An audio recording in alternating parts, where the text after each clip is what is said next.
Terrenos de marinha. A costa brasileira possui cerca de 7.400 quilômetros de extensão, considerando o litoral contínuo.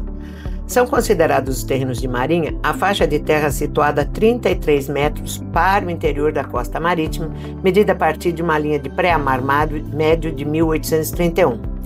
Linha de pré-amar é do mais alto nível da maré cheia daquele ano. Também são classificados como terrenos de marinha as margens dos rios e lagoas que sofrem a influência das marés, ou seja, até onde é constatada a oscilação das águas.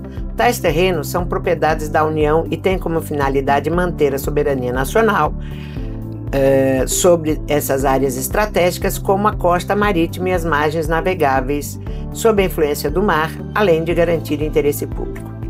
Consta que mais de 500 mil imóveis estão localizados nestas áreas, mas pouco mais da metade estão registrados em nome das pessoas jurídicas ou físicas. Os terrenos de marinha no Brasil têm dimensão reduzida. Em Portugal chega a 50 metros. Na Suécia oscilam entre 100 a 300 metros para o interior, no Uruguai 150 a 250 metros e na Argentina 150 metros também. Um terreno de 33 metros é uma faixa terreno de marinha muito pequeno. Os particulares podem ter acesso a tais terrenos mediante o aforamento, pelo qual o ocupante pagará o foro ou cânon anual ao Tesouro Nacional, correspondente a 0,6% do valor venal do terreno, passado a deter então o domínio útil do imóvel.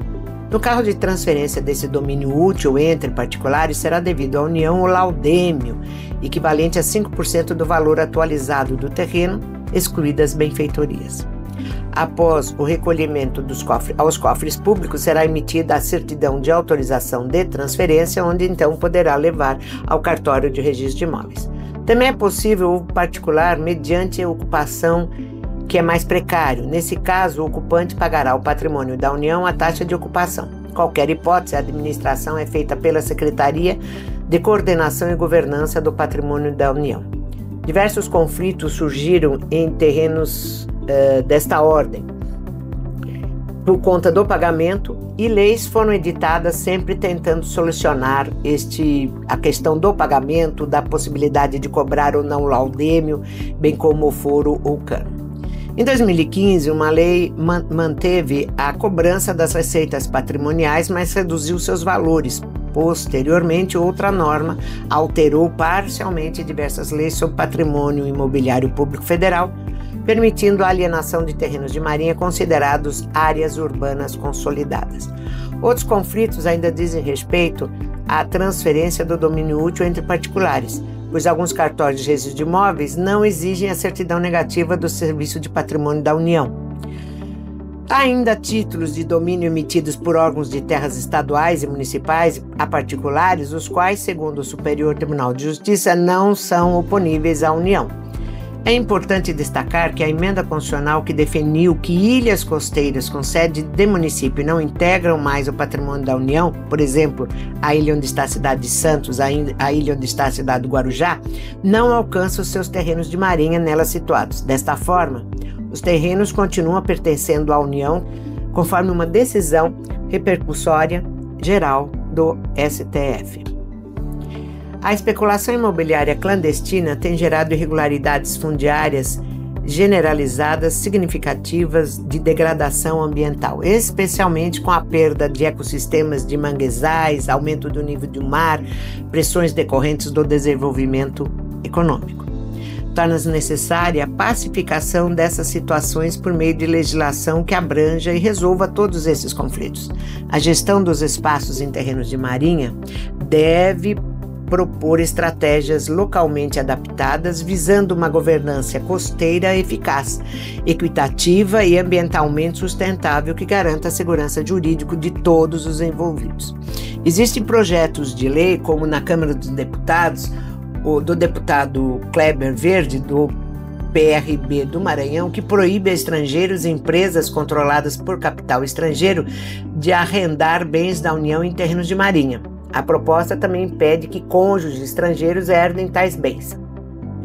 Por outro lado, as propriedades antigas, o projeto admite a regularização dessas áreas já ocupadas mediante autorização expressa do governo, regularizando as terras atualmente concedidas a estrangeiros, caso o texto seja aprovado.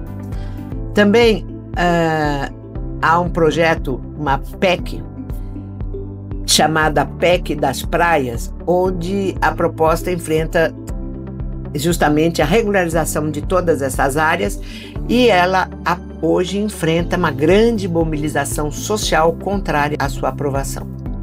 O autor justifica que estados e municípios teriam um aumento patrimonial e maior autonomia na gestão dessas áreas, especialmente para fins de expansão urbana. Já para os ocupantes particulares e foreiros, haveria possibilidade de obter a propriedade plena dos terrenos, eliminando o pagamento do foro, a taxa de ocupação e o laudêmio, o que traria segurança jurídica e financeira. Para a sociedade em geral, esta PEC traria facilidade na regularização fundiária e fomento ao desenvolvimento urbano, ao transferir o domínio da União sobre os terrenos de marinha para a iniciativa privada e para os estados e municípios. A proposta autorizaria ainda a transferência dessas áreas para estados, municípios e particulares, dependendo da sua utilização e ocupação prévia. Na aprovação, como ela está, poderá gerar um incremento nos investimentos imobiliários que, contudo, devem observar, sem dúvida, os impactos ambientais, pois estes podem se voltar contra o próprio empreendimento. A PEC extingue o conceito de faixa de segurança que existe dentro do terreno de marinha e permite a alienação e transferência do domínio pleno dessas áreas. A aprovação da PEC pode intensificar a construção de imóveis nas margens dos rios e nas praias, locais já visados pela construção civil e especialmente pelo turismo.